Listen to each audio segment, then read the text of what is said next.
paint a picture for me of what someone looks like when they reach their full potential. We asked 3,000 people if they feel like they're living up to their potential, and 96% said no. Goals are hard because Netflix is easy. Goals are hard because Instagram is easy. I want to help you find something you love so much it makes Netflix boring. The world is not designed for you to succeed. The world is designed for you to shop. You are essentially an ATM machine to most people. I think about goals as don't look at them through the frame of fixing problems, look at it through opening gifts. Opening gifts is like, wow, this is something that I was designed to do. Hey, everybody. Welcome to the Live Change podcast. Joanna and I are here today. It's the beginning of the year, and it's a time when we start to process becoming the better self or new you or goals or resolutions. I know I'm steadily looking at about 50 that I'm about to do. Or you get completely paralyzed with it and you don't know what to do now. Oh, that's probably close to So as we enter into this season, we thought, what better way to do that than interview a really special guest? Here on the Live Change podcast, we're welcoming Jon Acuff, who wrote the book on goal setting. His new book, All You Need Is a Goal, is out now. And we asked Jon to come on to the Live Change podcast, and he did. And this is our interview with Jon. So welcome to the Live Change podcast, Jon Acuff. Jon. Yeah, thanks for having me today. I'm looking forward to it. Dude, we are so excited to have you on the podcast here. We've been looking forward to spending some time with you, talking about your new book and helping people kind of reach their goals and their full potential. But before we jump in, I want people that maybe aren't familiar with you and your work. Tell us a little bit about Jon Acuff. Tell us about you. Yeah, so the kind of summary is I was born in North Carolina, but moved up to Massachusetts in the early 80s. My dad started a church up there, which was pretty unusual at the time. Grew up in outside of Boston from first grade to college. Went to school in Birmingham, Alabama at a school called Samford University, and met my wife there. We've been married going on 23 years. I have I used to say two teenage daughters, but my oldest daughter's 20 now, which is crazy to me. No. And yeah. And I spent about 15 years in corporate marketing, started a blog that gained some traction slowly but surely over time, ended up launching my own business. So for the last 10 years, I've done two things primarily. I've written books and I've gone to companies and churches and colleges to talk about the books. And I live outside of Nashville, Tennessee. That's okay. So it all started with a blog, and you talk about this in the book a lot. Yeah, So totally. it just started with you had something to say. Yeah. So what I found is people tend to change by one of two ways. They change through a involuntary crisis or a voluntary trick. So an involuntary crisis is you lose your job. You get some health scare from a doctor. Something happens. Your parents go through a divorce, and you're like, I gotta work on my life. Yeah. Or you go, I want that thing. I'm curious about that thing. So what happened for me is I started writing a little bit. I was stuck in my career. I'd hit a career ceiling in my mid-30s, like a lot of people go through. And I started to blog just on a whim. And what I found in working with tens of thousands of people on goals is no one ever wakes up one day and says, today I'm going to have grit. Today I'll be disciplined. Today I'm going to have persistence. That's never how it works. What often happens is you find something you desire more than staying the same. And you go, I want more of that. And then it opens up. So I didn't stop watching as much TV as I used to, or I didn't start getting up earlier because I was a disciplined person. What happened is I started to blog, and I didn't have any other time in my day. I had two kids under the age of 4, a full-time job, Atlanta commute. So I just started to see my time as logs, and I wanted to throw those hours into this fire that was this new idea God had given me. And so then I started to get up at 5 a.m., not out of discipline, but out of joy. So I always tell people joy is the best alarm clock. It just is. It gets you up. It gets you out the door. So that's what happened for me. So when I tell people about goals, I'm like, I want to help you find something you love so much it makes Netflix boring. That's my mission.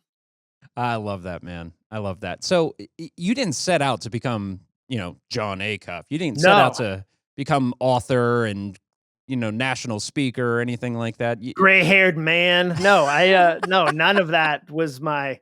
No, and I think that's I always tell people, I had a friend say, God is a light unto your path, not a light unto your mile. And I love that idea because I've always said, God knows if I said to God, give me the 10-year map, give me the 5-year map. Yeah. He's smart enough to know I'd worship the map and I'd ignore the cartographer. I'd ignore the person who drew the map and I'd start worshiping the map. So he gives me a daily relationship. So even if I tried to tell you I had a 10-year plan, no, I didn't. Like no one who says they had a 10-year plan included 3 years of COVID in it. No one in 2018 was like, here's all the next 5 years are going to, like, you didn't know. And so it's always this dance from, I always tell people, like, you're faithful to planning and being detailed and knowing the condition of your fields and getting the horse ready for war. But there's so much of it that's in God's hand that's going to unfold in his time, in his way. And that's the dance, that tension between leaning into your gifts and using them and also going, God's going to do it in his way. And I'm going to get to be part of that. He's going to unfold it. He's going to unravel it. So you didn't know where the journey was going, but it's taken you to, you've written several books, you've, spoken, all over the place, and you have your own in podcast. Your church. I've spoken in your church. That's right. All over the place, including Lancaster. Oh, dude. And we love having you in Lancaster. Yeah. Not this time of the year though. Right now it's winter time and it's no. I don't even like flying over Pennsylvania right now. I don't know. I asked the pilot to do a loop around. I'm telling you, man, the weather's angry right now. It's cold and bitter. Yeah. But so just to finish that train of thought here. So you got someone listening, you got a young guy listening, and he's looking at just the path and he's at the very beginning stages. What do you recommend him to what's his step? So I always think about what would I tell 22-year-old me or 25-year-old me or 28-year-old me. So one of the things I'd say is find somebody older and smart and ask them questions. I tell young people all the time, you have access to time machines. They're called adults who have already done what you're trying to do. So good. And will tell you what they've already been to the future. So ask them. And so like for me, finding somebody 10 years ahead, 15 years ahead is a great start. Find somebody who has the type of life you'd like and then ask them a couple questions. And if you want to do it in an easier way, find somebody and ask them what book they would recommend you read. A great start to a mentor kind of conversation is to say, send an email, say at church, whatever, say at work, hey, I really like the way you lead. Could you recommend one book? And then when they recommend it, here's the crazy part, actually read it and then respond to them and go, here's 3 things I learned. Do you have another? Because all of a sudden they're going to know you have skin in the game. Here's the reality young people don't understand. Older people love helping young people who are hustling. We love to help an 18-year-old who's hustling. We love to help a 22-year-old who's asking questions. We love to help a 24-year-old who's asking questions that has some skin in the game. And it's different. If you're 48, it's different. Nobody goes, I got to go out of my way to help this young 48-year-old. They're the future, these 48-year-olds. So like, take advantage of your window. If you're young, you have a window to ask wise people questions where they're more likely to answer. That's good advice. So I'm curious, you mentioned for you, it started with a blog. Mm-hmm. So how did you look for potential, or where does reaching your full potential come from? And so when you started, I'm sure you didn't know that blog was going to turn into everything that it has. But how did you just decide to start somewhere? Yeah. So what's interesting, Joanna, is that I always tell people like discipline is contagious. Consistency is contagious. So it starts with a small thing. You'll often hear people, I remember I worked with Dave Ramsey for 3 years and we'd have people come to our events and go, hey, Dave Ramsey changed my marriage, or Dave Ramsey helped me lose 100 pounds. And be like, he's never written a health book. But what happened was they worked on their money and then that area, that discipline spread to other areas. So for me, that's what happened. I started to write. And then like, that's one of the things people don't like this, but it's true. Like when you have a side hustle kind of thing, it makes you better at your day job. There's a lot of people that are like, I hate my day job. I don't want to do my day job. I'd love to do something on the side. Well, if you practice being an average worker for 40 hours a week, you're not going to hustle on the weekend. You've practiced in your body. You've told your body, we are lazy, we underperform, we do the bare minimum. And then you think you're going to turn into this superstar on Saturday. You're not. So what happened for me was as I started to blog, as I started to be more disciplined, it was like, oh, I want to be a better employee. Like I want to be better in meetings. So it started to spread to other areas of my life. So I didn't have to say, where can I see potential I can change? It started to change for me, with me. So I didn't sit down and go, I want to be a better employee because that would be the right thing to do. all of a sudden, if I'm going to work really hard at 5 a.m. on my blog, then that momentum of that is going to continue into the meeting I'm in at 8 a.m. and going to continue into the meeting I'm in at 2 p.m. So it started to spread that way in a really fun, surprising way for me. Yeah. I'm curious too. So I feel like we live in a culture where there's some tension in that hustle, or, well, Yeah. then when am I resting? Or what does that Yeah. life balance look like? So I'm Sure. curious, how do you continue to wade into not, whether it's missing potential or seeing potential Yeah. or achieving the life that you want while still living in that, that, well, I need to make sure I'm balanced and I want to find a Yeah. lot of rest. Like, what does that look like? That's so Yeah, I cool. think that's a great question. So I would say the people I know who are burned out are not burned out because they work too hard at their passion. They work too hard at their purpose. They work too hard at the thing God called. Like burnout technically is your fire was burning so bright, it eventually burned out. The people I know who are quote unquote burned out often don't have a purpose. They often don't have a passion. They're not the ones going, I got up at 5 a.m. to work out. I did like, they're stuck in this never ending cycle of apathy and like purposelessness. So I'll meet guys that'll go, man, I'm just feeling burned out. And I'm like, from what? Like you're barely doing anything. Like you are stuck in the doldrums. That's not burnout. We as a culture, you like to overuse the label burnout. And so what I encourage people is like, man, when you find something you care about, like, and you have boundaries. I have met people who even in their purpose don't set good boundaries Yeah. and they go beyond, and then there's danger. Then there's like, I don't speak 200 times a year. I love speaking, but that wouldn't be healthy for my family. It wouldn't be healthy for my marriage. So like I have boundaries around that. But I think that we as a culture love to overtalk self-care and rest long before we need it. Here's something I'm pretty passionate about. We have like depression wear. And what I mean by that is Target and Walmart sell shirts that say, I can't adult today. Like your brain physically reacts to the thoughts you put into it. There's tons of science. My favorite study about this was done at NYU. They had two groups of students, college students, come in, and they said to him, here's a word bank, make some sentences out of these words. The second group, they said the same thing. So a bunch of words, make some sentences. The second group's words were a little different. They put words in there about being old, words like slow and retired and bald and even Florida, which is funny, to think about. But so then they go, the second part of the test is down the hall. Please walk down to the end of the hall. And that's when the real test started, because they secretly timed how long it took the students to walk to the end of the hall. The students who had read the words about being old physically acted old. They walked slower. Their physical gait changed. That's how powerful the words you are. So imagine you wear a shirt all day that says life is hard. Is it possible at the end of the day, you start to believe life is hard, or I can't adult today, or like, so I think culturally we've got a huge subtle attack on hope, on energy, on purpose. Like you can go through any mall in America and be like, wow, these shirts are all telling me, don't try, don't give up. Life is so terrible. It'll always be terrible. I can't adult. Like what? Anyone who like signs that say like, don't grow up, it's a trap. That's a dumb person who isn't having fun. Like when somebody says adulthood is terrible, you're just doing it wrong. Adulthood is amazing. Like if you do it the right way, but our culture says stuff like the 22-year-olds. I remember people used to tell me when I was that age, they'd go, hey, go to Europe while you can. Go to Europe while you can. As if Europe was closed when you're in your 30s. Like they're checking IDs. Yeah, they're checking IDs. Like, so we have this that's the other thing that I don't think we give enough credit to is the cultural momentum against you living in your purpose. Yeah. It's massive and it's persuasive. And so that's the other thing that I fight against. That's good. And it's interesting. I feel like one of the things we've talked about just over, a couple of episodes is like, once you're a life changed by Christ, the enemy doesn't want you to continue to reach more potential that's going to help you impact.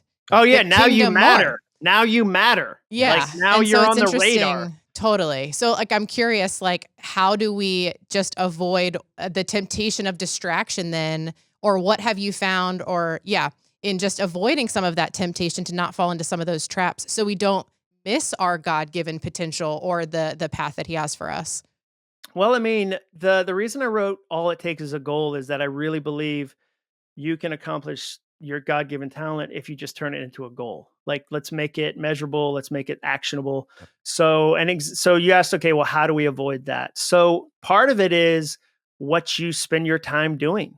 So I'll meet people and they'll go, man, I just feel like I'm in a funk. I'm so negative. I've got such a bad attitude. And I go, well, tell me about your day. And they'll be like, well, I stayed up late last night. And so like looking at YouTube. So I woke up a little late for work. And then I got on Twitter and argued with some people about politics. And then I drove to work and I hung out with 5 people who hate their job too. And we talked about that. And then on the way home from work, I listened to a podcast about a terrible crime that happened in my neighborhood. And then I argued on Facebook and Nextdoor with some people that I was mad at. And then I ended the day by watching a Netflix documentary called People Who Look Like Me Getting Murdered. That was the theme of it. It's so weird that I feel negative. It's so, I don't know, John, what? You practice negativity all day. Yeah. So I do the opposite. Like I'm a very negative person by nature. I'm very jaded, cynical, like probably because I grew up in Massachusetts. Maybe we're all mean up there. I don't know. But I'm not naturally positive. But what happened to me is I've tested negativity versus positivity for years, and the ROI on positivity is so much better. Even if you take the Jesus out, like even if you take out that our God is like rejoice, I say again, rejoice. Like rejoice isn't a maybe in our faith. Like it should be a very significant command, not a casual like, hey, I think you should rejoice. So even if you take Jesus out of the equation, it's better for you to lean into positivity. So I don't like starve my negativity. I drown it in positivity. So a practical thing I do for that is like today when I worked out, I listened to a sermon for the first 20 minutes of the workout. And then I listened to a positive book that I've been enjoying. And then I listened to like a really like upbeat, aggressive song to finish the workout. Love and that. Then like, and so I'm deliberate about how I'm like what I'm feeding myself intellectually. I'm deliberate about the conversations I have, and I treat my thoughts seriously. And so I don't like, and I also see like, you have to understand the world is not designed for you to succeed. The world is designed for you to shop. Like you are essentially an ATM machine to most people. And once you know that, you can make different decisions. So goals are hard because Netflix is easy. Goals are hard because Instagram is easy. Right now, there are 100,000 of the greatest psychiatrists, developers, writers, advertisers that have ever lived working very hard with one thing in mind, Joanna's time. That is their number one goal. Like Netflix doesn't want you to get in shape. Like they want you to binge watch a show. Yeah. Like even dating apps hope you don't get married because then you break their business model. Dating apps want you to have 100 meaningless hookups. Because if you get married in some significant relationship, you take the money away. Their goal isn't lifelong relationships that happen the first time you use our app. Of course not. And it shouldn't be. But once you understand that and go, oh, okay. Yeah. Okay. I need to like, Instagram's not for me. It's not trying to help me. Like, it's not to say I don't use it, but like I use it with like I'd use like something that's not for me. Yeah, that's good. So it's literally, John, you're basically trying to get people out of the matrix. I'm dating myself with a 90s movie that's a great reference, dude. That's a great reference. So like they're in this consumer matrix where it's like, just be as cathartic and lethargic as you can possibly be.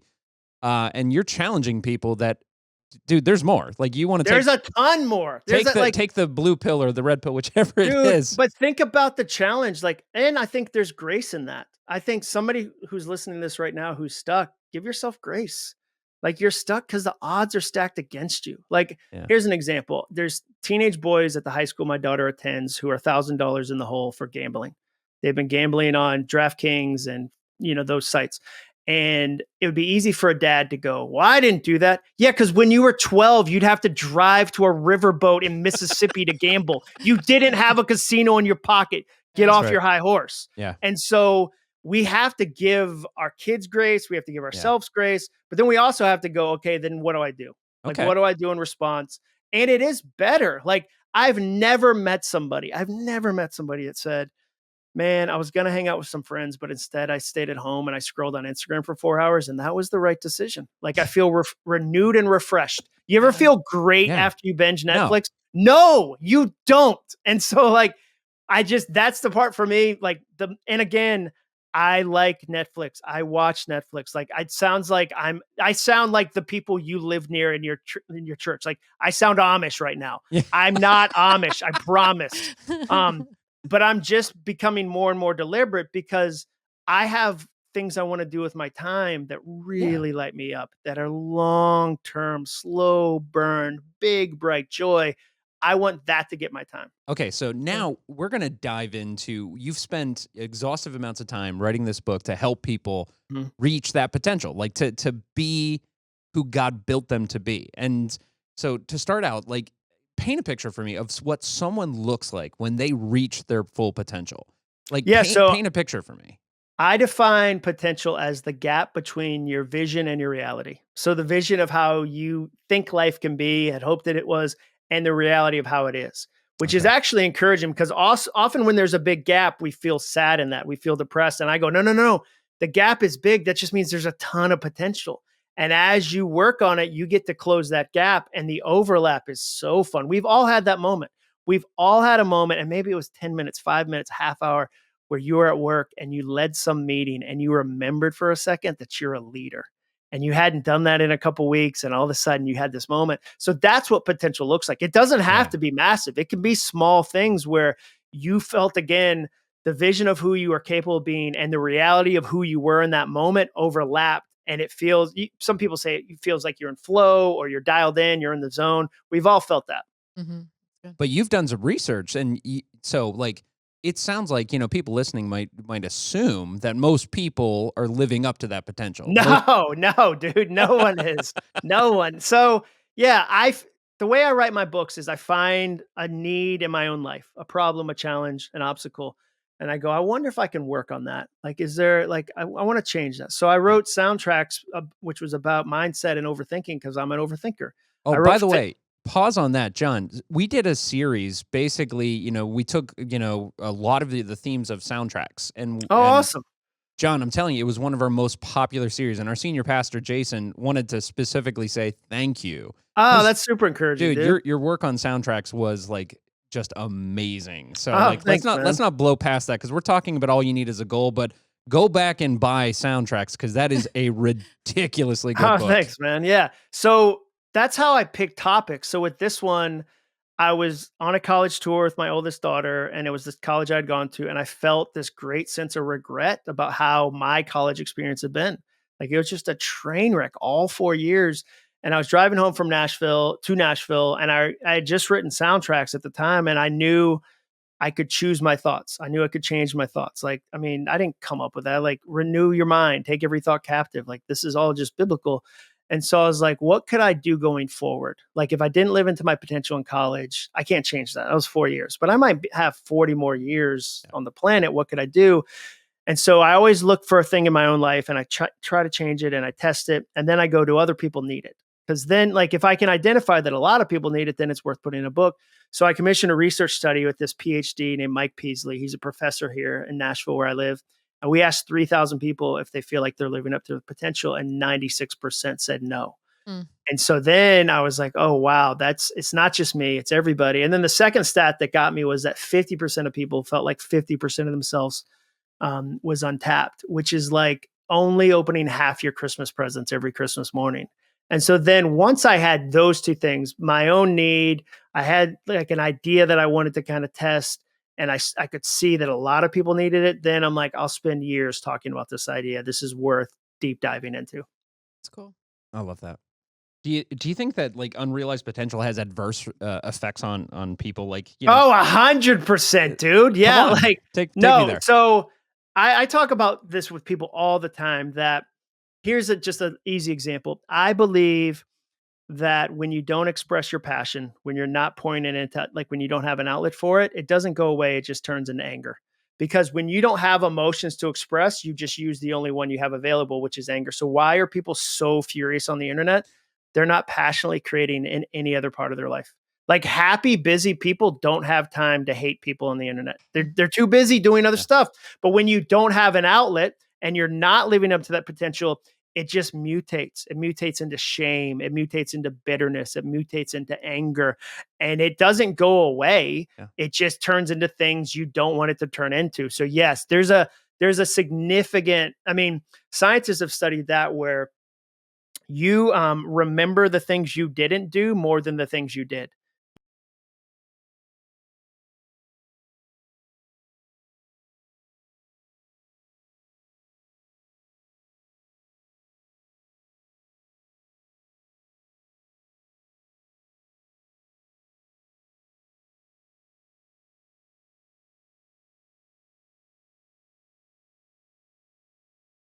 Why do you think that some of that just eludes us? So I know we talked about distractions a little bit Yeah. earlier, but is it a matter of being lazy or unmotivated, or is there something more to the story?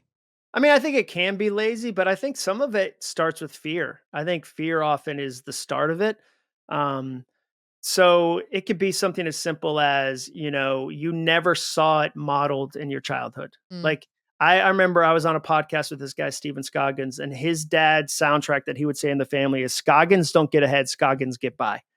So imagine you're a little kid in that house and your dad, who you look up to, is saying over and over again, hey, we don't get ahead. We don't get ahead. We don't get ahead. I would never say to him, that 23-year-old him, like, why aren't you trying to get ahead? His soundtrack for 15 years was people with our last name don't get ahead. And so sometimes it's old family of origin stuff. Sometimes it's, fear. It can be procrastination, perfectionism. Um, Sometimes it's not knowing where to start. You're overwhelmed. Sometimes it's the busyness of life. There's also that, I always tell people when you hear advice from authors, you should say, are you married? Do you have kids? What are their ages? Do you have a full-time job? Like, you should ask questions, because that's the other thing, is that sometimes you get advice for a season of life you're not in yet. yeah. Like I had to get up early at 5 a.m. in part because I had two kids under the age of 4. Yeah. Like, I couldn't write on a Saturday for a couple hours and tell my wife, like, hey, I really want to just spend some time thinking about adjectives today. So if you could take the kids, that'd be like, that wouldn't work. So sometimes it's people are busy, they're overwhelmed. So I think there's a variety of reasons, but the biggest one by far to me would be fear. Yeah, that's good. Wow. So, okay, John. So, like, as we start down this journey of like, okay, I want to create goals. I want to create achievable goals. I want to reach my potential. Like, okay, yeah, you got me. I'm ready here. One of the first things you do is it's so whiplashing, because you say, now let's not look forward. Let's look back. Yeah. Yeah. And I'm Yeah. like, I'm sorry, what? Yeah, because like, no, I want goals, John. I want to, let's go. Yeah. Let's go to the Yeah. future. And you go like, now turn around. Yeah. So tell me about that. Well, so part of that is I've got this thing called the Guaranteed Goals Community, where it's an all year program where I help real people with their real goals. And so that's changed my advice, because I've spent the last couple of years in the trenches with real people. So there's things you say on Instagram, and then there's things as they really work in somebody's real busy, messy life. And so one of the things you say on Instagram is something like, sometimes you have to jump off a cliff and grow wings on the way down. Like, and you're like, that's never how gravity works. That's just really not how, like, a friend of mine used to say it, a God version. He'd go, sometimes we jump out of the plane when God was going to land it. We go, I'm doing this for Jesus. And he's like, I didn't, oh no, don't put that on me. I didn't tell you to do that. Like, we were going to land this in like 2 months. And then we crash and we're like, Jesus messed up. And he's like, whoa, no, I didn't tell you to do that. So some of the advice about, you've got to figure out your life. You have to have a plan. You have to have a vision. And sometimes it's just, we misinterpret things. So one of the things I think we've misinterpreted is the obviously fantastic book, 7 Habits by Stephen Covey. One of his ideas is begin with the end in mind. And we've misinterpreted that into, I need to know the end before I begin. Yeah. And I need to know the final step. I need to know where this is going. I need to have the plan. I'll have people say to me, they'll go, I want to write a book, but I don't have, like, what if somebody tries to steal the content? And I'll go, have you written a single page? And they're like, no. And I'm like, you're trying to prevent a thing that is so far from ever happening. Like, it's so far from ever happening. So I felt stuck. Like, anytime someone would say, what's your big hairy goal? What's your life plan? What do you want to be when you grow up? That paralyzed me, dude. And I've written a ton of these kind of books. So I felt stuck in my present. I felt intimidated, overwhelmed by my future. So it only left me one direction. And so all I did was I wrote the words best moments on a piece of paper in the Augusta, Georgia airport. And I just kind of opened my head and my heart to look for moments from my past that were best to me, where God lit me up, where he, the sun felt different. And it wasn't super deliberate. I didn't know it'd be in a book. It was, again, like, it was from my own life going, okay, I got to figure out some sort of thing. And what happened was, what was a couple items turned into 171 items. Wow. And I was surprised by it, because I've done a million goal exercises before. I'm such a goal nerd. But the first thing it taught me was gratefulness. Like everybody talks about you should be more grateful, but like I always go, well, how? This taught me gratefulness. Like I could actually see things I had forgotten. Number two, it taught me self-awareness. You can't change your life if you don't have self-awareness. Like the leader who gets fired for anger thought he was passionate. Like the young person that's dated 10 losers doesn't have the self-awareness to go, wait, I'm the one thing in common. I got to work on this before I get back into the dating pool. And so it made me self-aware. And then it was also the opposite of everything I'd been taught in that, like, I believe we're obsessed right now as a culture with sadness and trauma. Like I saw a study where for every 100 scientific studies on sadness, there's only one written on joy. Because we as a culture, so what happens often in culture is we ricochet to the other, like we overcorrect. So we go from not talking about trauma at all to everything is through the lens of trauma. So like every counseling session I'd ever been to, we would spend tons of time on trauma. Every small group I've ever been in, the first 6 weeks where we told our stories were 6 of the saddest weeks of going, here's another terrible thing that happened in our marriage. It was 6 weeks. Like very rarely do I have somebody go, I want to explore the things like, what's the joy? We think there's nothing to learn from joy. And so all of a sudden I started to learn about who I really was from all these moments. Yeah. And then when you ask your head and your heart to find moments that light you up in your past, they automatically start looking in your present. They automatically start going, like in a moment, you'll go, oh, like I remember this woman, because I tested it with hundreds of people. She said, I had a best moment today. I was watching my grandson get off the bus. And when he got off, he changed his entire route to make sure he could stomp through a puddle. She said, that was such a best moment for me to watch. And that wasn't massive at all, but she might have missed it had she not said to her head and her heart, hey, be on the lookout for best moments, like be on the lookout. So it was just this crazy experience. And then again, I tested it with people and I'd say, come up with 30 and they'd always come up with 50 or 100. Like there were people that came up with 300. Like once they got started, it was so counterintuitive to culturally what we say is things like, don't look back. You're not headed that direction. As if you have nothing to learn from your past. Like what? Like, which is easier to go dream about the next 20 blank years or find 15 things from the last 5 years that really lit you up? And that's what this exercise became.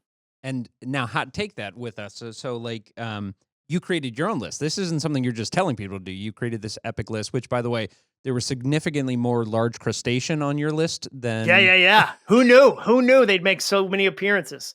So many cameos. You talk about a buddy of yours in the book. You got a giant lobster, and it was a moment for you. 9 pound, yeah. I didn't even know they made them that big, dude. It was $5 a pound. It was $45 for an. Are you kidding me? Best deal of the century. 9 pound lobster. Like, this was an obese lobster. No. It was like a 70-year-old lobster. Like that lobster really old. He had gone through World War II. He survived like Nazi submarines on the coast of but Canada. He didn't survive Jon Acuff and his friend. No, that was dude. It was the best. It's funny. We actually go to the grocery store, and my kids love stopping by the lobster tank. Yeah, of course. And so now we have this fun game, and none of us know the truth, but we're like, wonder how old that guy is. It's like, that's a little baby lobster, and like that's like the old man in the tank. Yeah. Anyway, so you can tell your kids you met somebody who had a really old lobster in his life. Yeah, I love that. So like, but this list, how does this list become future goals? Like, how does like looking at the past and looking at what brings you joy and lights you up and those best moments, how do they become future goals? Dude, it's so simple. So what always happens is anyone who does this goes, I want more of that. There comes a point in the list where you go, oh, I want more of that. So essentially you're saying, I want to be deliberate about that. I want to be intentional about that. And often you find things you forgot you loved. And like, I talked to somebody today and he said, man, I'm kind of an introvert and I thought travel would be high on my list and I'd be all about the travel. And the only travel trips I put down were ones where I met new people. I think I'm really about people. And so you learn about yourself. And so then it flips into, I want to do more of that in the future. And then it becomes this really subtle life planning tool where you go, okay, look at all these things. I want to bring these forward. I want these in my Tuesday. I want these in my next month. And you're not doing fake goals. What trips people up around goals is they write down things they think they should want to do. So they go, I'll do this, I'll do that. And they inherit all these goals from society or they inherit goals from like parents, and then they inevitably don't do them because they don't really care about them in the first place. They were fake goals to begin with. But when you plan from a list of things that you go, man, these things lit me up, they're so much more fun to accomplish because you actually care about them. Wow. Yeah. What I love about that is I fail at goals when it's something that I want to do versus someone who I want to be closer to becoming. Oh, And yeah. so I feel like a lot of what you just shared, even around what lights you up, I feel like, especially as followers of Jesus, is a signal to like, hey, God's teaching you something. Something about the way that he's wired you is making you react in that way. So become more like that. Love that. Yeah, And lean so- into that. Yeah. Yes, exactly. Yeah. And so like, I love that you just shared so much of those moments. It sounds like were also moments of like, this is who I am, not necessarily this is what I do. Yeah, you're not like, I think about goals as it's not, don't look at them through the frame of fixing problems. Look at it through opening gifts. Fixing Love that. problems, man, it's so shame-based. It's like you kind of beat yourself into performance. Opening gifts is like, wow, this is something that I was designed to do. And the problem, I think part of it is if you don't believe we have a generous, fun, creative, giving God, it's hard. And here's a simple sign like that I see people do. I see this in Nashville all the time. People will go, hey, do you like living in Nashville? And some Christian will go, we love it. I can't see us ever living somewhere different unless God moves us. What a jerk God that is. Like, we love it here. We love it. Unless God ruins it, unless he's trying to ruin us. I used to see that in college. People would be like, man, I hope he doesn't call me to the mission field. He won't. If you're not wired for that, like that would be like if I said, man, I hope God doesn't make me teach calculus. Well, of course not. I'm a writer. Like I'm getting excited about like Netflix and goals and like he's not in heaven going, hey, you know how you love this thing? Oh, I can't wait to ruin it. I'm gonna like, no, he doesn't have me building houses for people because I'm not a carpenter. Yeah. Like he has me doing other things because he knows me and made me and loves me. And if like, that's the other side of it. I love that, John. And I love the simple fact that God put the passion in you. The very thing that loves calculus was it's like, it's not like God was surprised by that. Somebody else got that. Somebody like, I remember Dan Cathy, a Chick-fil-A CEO, he used to tell me, because we did a bunch of work together and I learned a ton from him. He would say, I believe the yoke is light and burden is easy is like when you're in your thing, to you it is. People on the outside go, I could never do that. So somebody might go, I could never run a church. I could never be a stay-at-home mom with 4 kids. Yeah, exactly. But I'm in my thing, so the burden is light and easy. And so like, this is my thing. And so that to me is what the really fun, like God angle of it. But where it turns into a life plan is, so you start to categorize it. So that was the other element that happened is, I have a list of 171 and I go, but are there categories? Is there a framework? Like I'm always going, what do I do with this on a Tuesday? I don't like when people give me advice that's fuzzy and vague. I'm always going, what do I do with this on a real Tuesday? And so I study the list, study other people's lists. And it was like, and I put this in the book, it was like that moment where you stare at a 3D poster and the image pops out. There were 4 categories that every moment fit into, and they're so simple. One was an experience. So a moment you experienced. One was an accomplishment where your effort was part of the moment. One was a relationship where the people were the moment, and one was an object. And the metaphor I use in the book is, if you go on a hike by yourself, that's an experience. If you go on a hike with a friend and they're going through a divorce and you pour into them, that's a relationship moment. Like we go to a small group dinner every Wednesday night. If I went to the same restaurant without those people, it wouldn't be a best moment. The people are the point. Mm-hmm. An accomplishment moment would be if you hiked that trail faster than you'd ever hiked it. Like you have a Garmin and you tracked it and you did it, you crushed your goal. And an object would be you took a pine cone home because you wanted to remember the moment. So what happened was I started to encourage people, label your lists, like, because I think you're going to learn something. And people were always surprised. So they'd go, like, for me, it was like, man, I'm really into accomplishments. And I kind of grew up, I heard some, Christian leaders be like, oh, you shouldn't, success is bad. Jesus rode a donkey, like all this broken success talk. And I felt bad about accomplishments. And then God was like, hey, look at your list. Like the majority of accomplishments, I made you to go, let's go. And then other people would be like, man, I'm a relationship person, but I haven't been pursuing relationships. No wonder I feel so low. Mm. Like COVID wrecked me. I'm built for relationships. I call it the most honest personality test you'll ever take because I've lied on every personality test to some degree. Because some of the questions you're like, I know what Yeah. they want me to say. Yeah. They go, okay, would you ever help somebody? Do you like being generous? Like, you're not gonna be like, nah, screw people. Nah. Like we all great. on personality tests are like, I could see me doing that. And you're like, So this one is just built off what's real. And again, you look at these categories and it teaches you. And then even more so, you go, man, I need to add more experiences to my life. I need to be okay with accomplishing. I need to find more relationships. Like it changes how you live forward.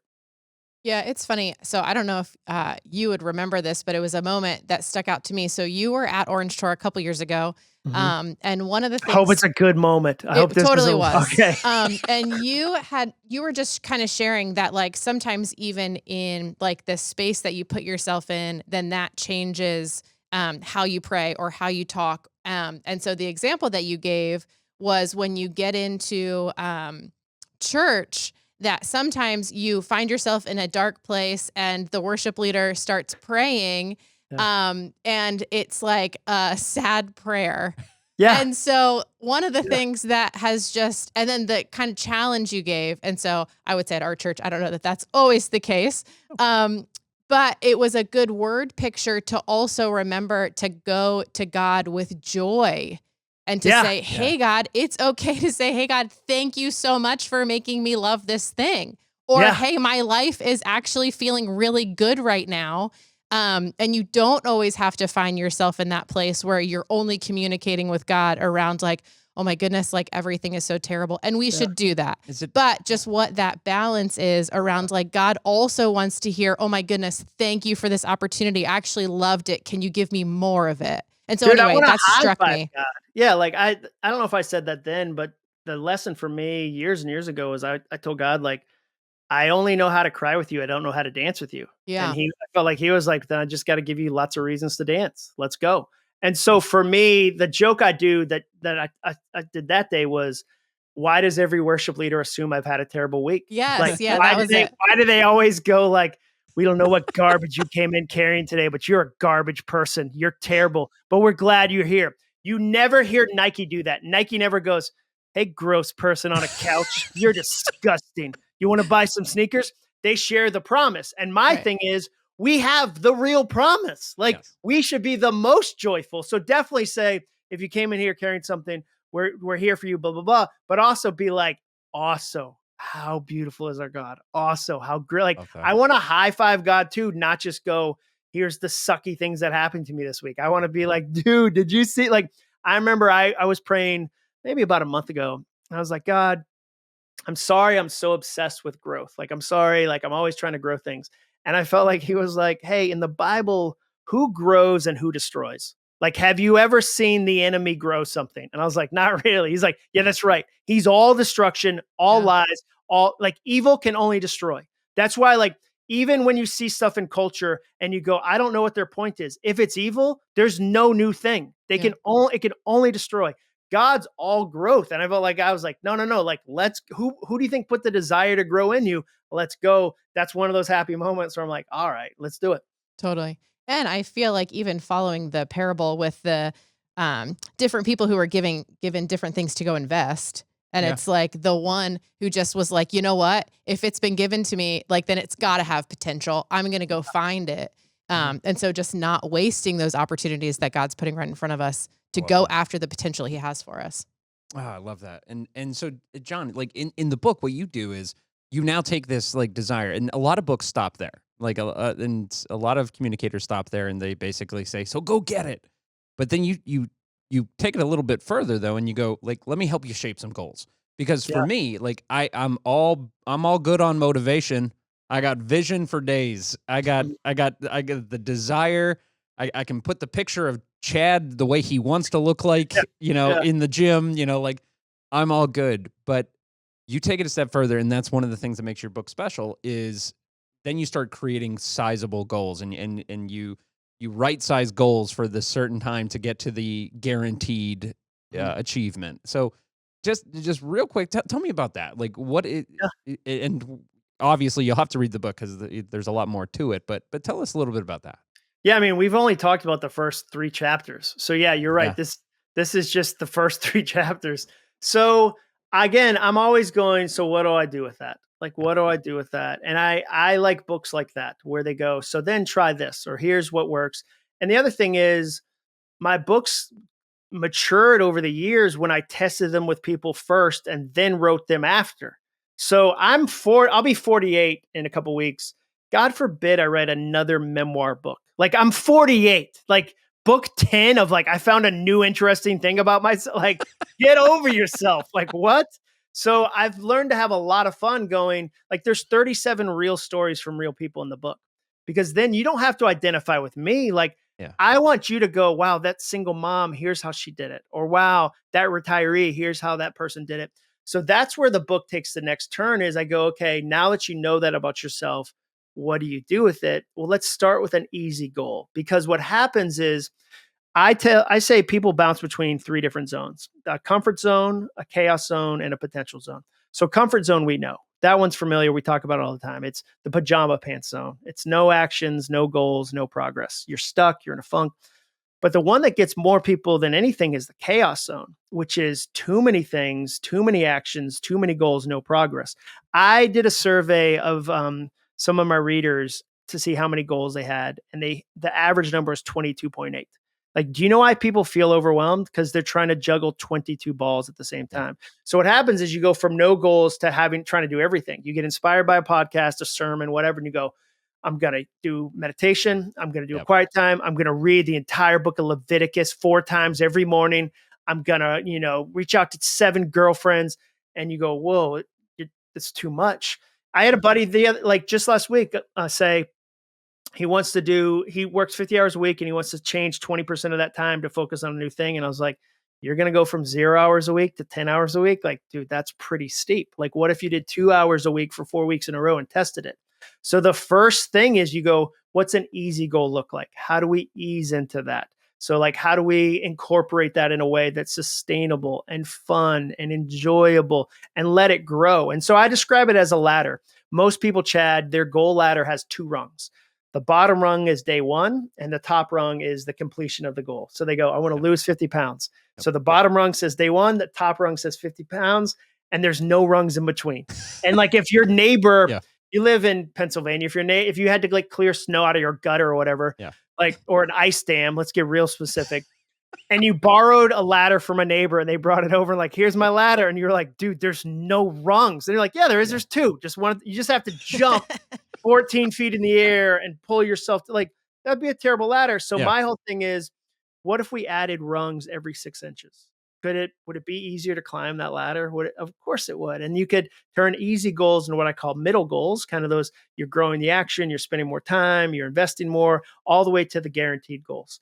And the guaranteed goals are where you get to that top, where you've got so much momentum. This thing is happening. Like it's going to happen because you're not guessing. The results of the easy goals taught you how to do middle goals. The results of the middle goals have told you you're going to get to the top of the ladder. It's a really fun way to actually accomplish things. Yeah, it's funny because everyone talks about all those things we're going to start in COVID.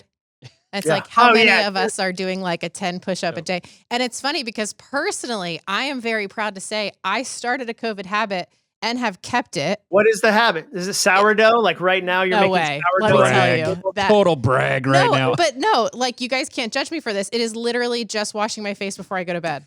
That's great. And so it's like we're at 2023. So 3 years later, I've just recently added a moisturizer because I was like, I can't go after a whole skincare routine because I'm barely washing my face before I go to bed. But I think that's a great example of like, yes, we all started to try to do all the things. How many of us are doing any of those things today? Yeah. A good example of this, John, I had 15 or 20 resolutions at the beginning of this year when we started this podcast. It was one of our very first episodes. I'm doing 0 of those right now. Yeah, 0 for 15. I was all chaos mode. I was all day long. See, we're taught that it should we're taught to go big or go home. We're taught if there's a book called Streaking, and in the book they say your goal should be so small at the beginning that when you tell people they laugh. Yeah. So you go, hey, I'm gonna wash my face at night. They should go, is that all? And or I'm going to write 100 words, or I'm going to read like 2 verses, like, or whatever the goal is. And then again, prove to yourself you can do it, grow some momentum. I want you to have a big, crazy goal, of course. Like nobody's inspired by a small goal. I'm just saying easy, small goals lead to the big, crazy goal. That's how you get there. That's smart. That's so smart. I'm reading that book on your recommendation. It's a couple wrote it. I forget Yeah, their yeah. names. Yeah, Jamie, and then somebody not named Jamie. I don't know if I forget what the other name We'll is. link to it in the show notes. Yeah. So John, obviously God's given you a message. You're a faithful guy, and God's given you this message. What's your prayer for this book? What's your prayer for the people that are reading? What's your prayer for our listeners? What's your and I know like having read the book, your hope and prayer is not to reach just one person. No, that's fake. That's a so lie. fake. Anytime an author says that, they're lying. Like even churches, like if a church ever has a big event and they go, if only one person hears the gospel, is all worth it. You're not going to say that if it fails. The pastor's not going to go, hey, that event was a disaster, but I heard one person heard the gospel, so don't worry about it. If that's your goal, tell somebody at a gas station the gospel on the way home from work, and don't it's fake. I just want us to be honest. No, my goal would be that people open more of their gifts, that people, discover that. And what's fun is that it always starts with self. It always ends in service. When you start to do this, you always want to help other people do it. Like you always go, man, I didn't know it could be this fun. Man, I didn't know it could be like this. And then the thing that I'm really jazzed about right now, so I mentioned the community I'm doing. We're starting in 2024 to really be deliberate about time. So I really took a long 6-month look at what does every goal have in common? Because I meet all these people that'll do really well in one goal and then they won't translate into another. So they'll be like, they'll pay off debt, but they'll really struggle with their health, or they'll declutter, but they won't be able to write their book. And so I really spent a lot of time going, what do they have in common? What do they have in common? And the only thing that every goal has in common is time. And so I'm really passionate about how do you invest the time where it needs to go? Because I say time is our most valuable resource, but it's also our most vulnerable. It only knows how to do one thing, and that's flow. And it's our job to steward that. So how do we? And so what geeked me out about it was I figured out some success levels for goals, and then we turned them into badges, like old school, like Boy Scout kind of style. Like I was Awesome. so actually, I'll show you, I don't know if, and I'll describe them as people are watching. But so I said, okay, I want to have easy wins for people. So if you do 10 minutes, like you're a rookie. Oh, Like that's you're awesome. you're a rookie. I So love that. if you do 10 hours, now you're a student. Like you're now a student. That's awesome. And I said, okay, if you do 100 hours, which might not seem like a lot, but it only takes 75 hours to get a private pilot's license. So if you put 100 hours into a goal you're passionate about, that's amazing. And then I said, okay, if you do 250 hours, you're a pro at that point. Like Wow.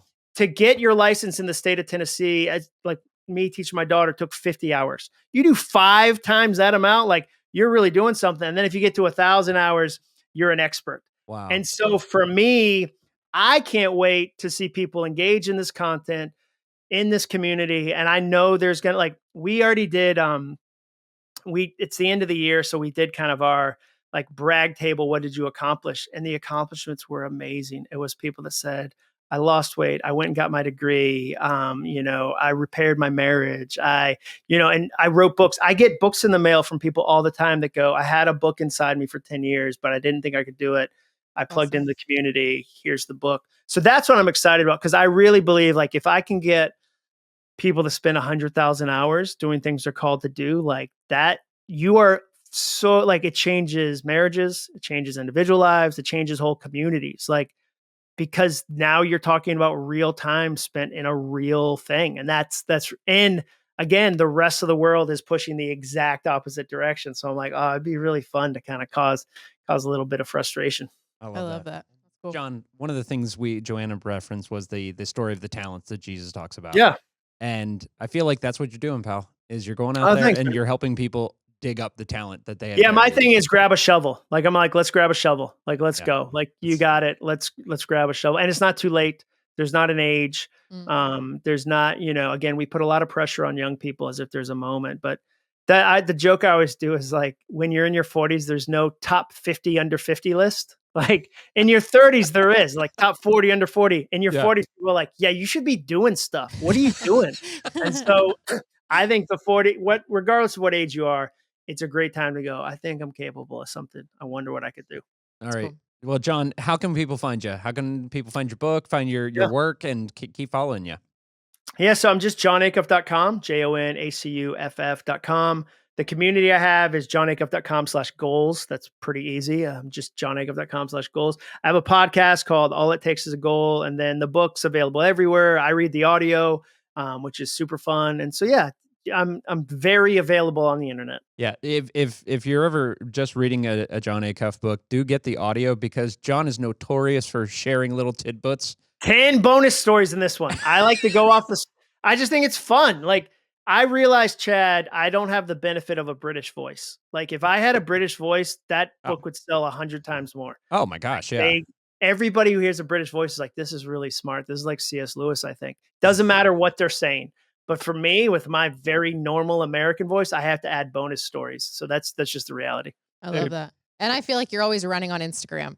So if Yeah. you need a good tidbit of like a life lesson you've had while you're running, I feel like you do that often too, which is that's awesome. just a goal. So like the reason I do the videos after running is it's a perfectionism hack.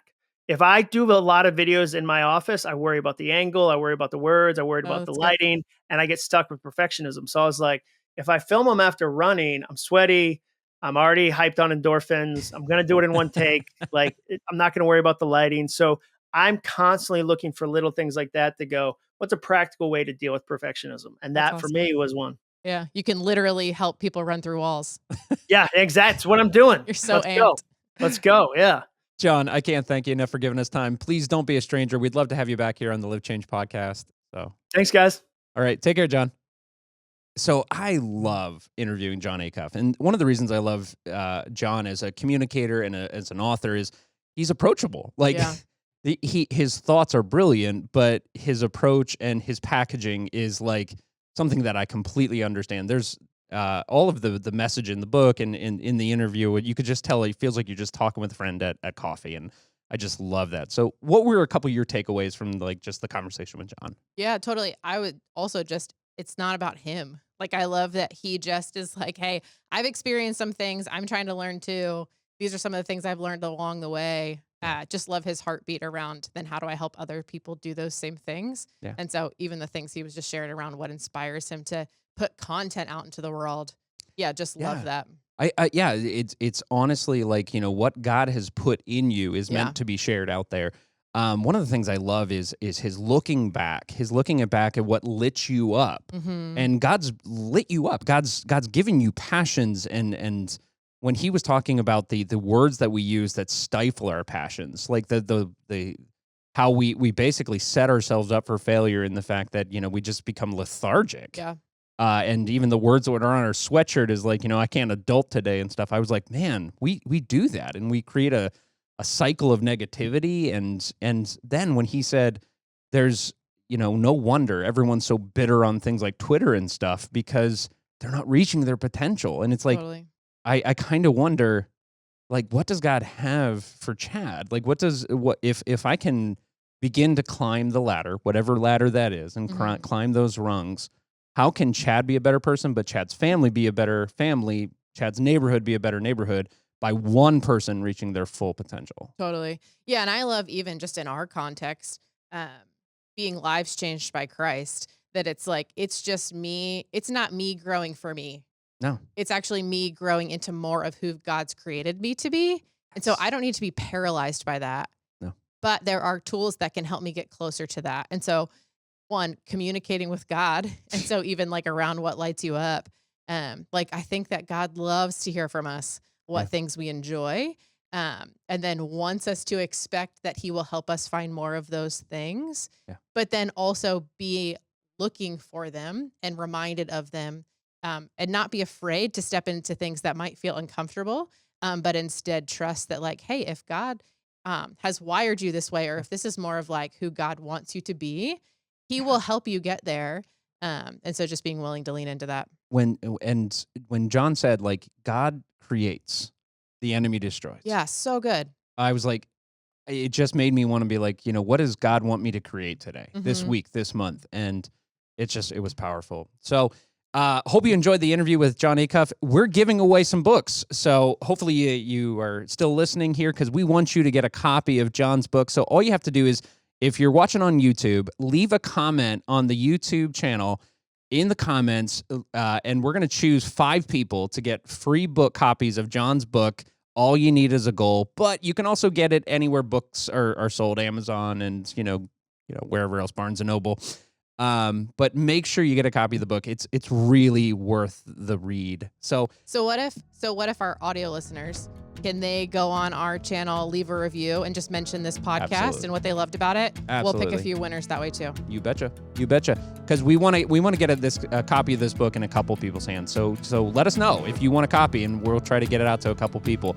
As always, like, subscribe, share. We're gonna have a lot more exciting guests coming up. We have the docket for guests this year is gonna be amazing. So make sure you hit that reminder button up there so that you are constantly getting reminded, so you don't miss any of the exciting new content coming out this year on the Live Change podcast. But as I always say, now that you're a life changed by Christ, go live that change out every day.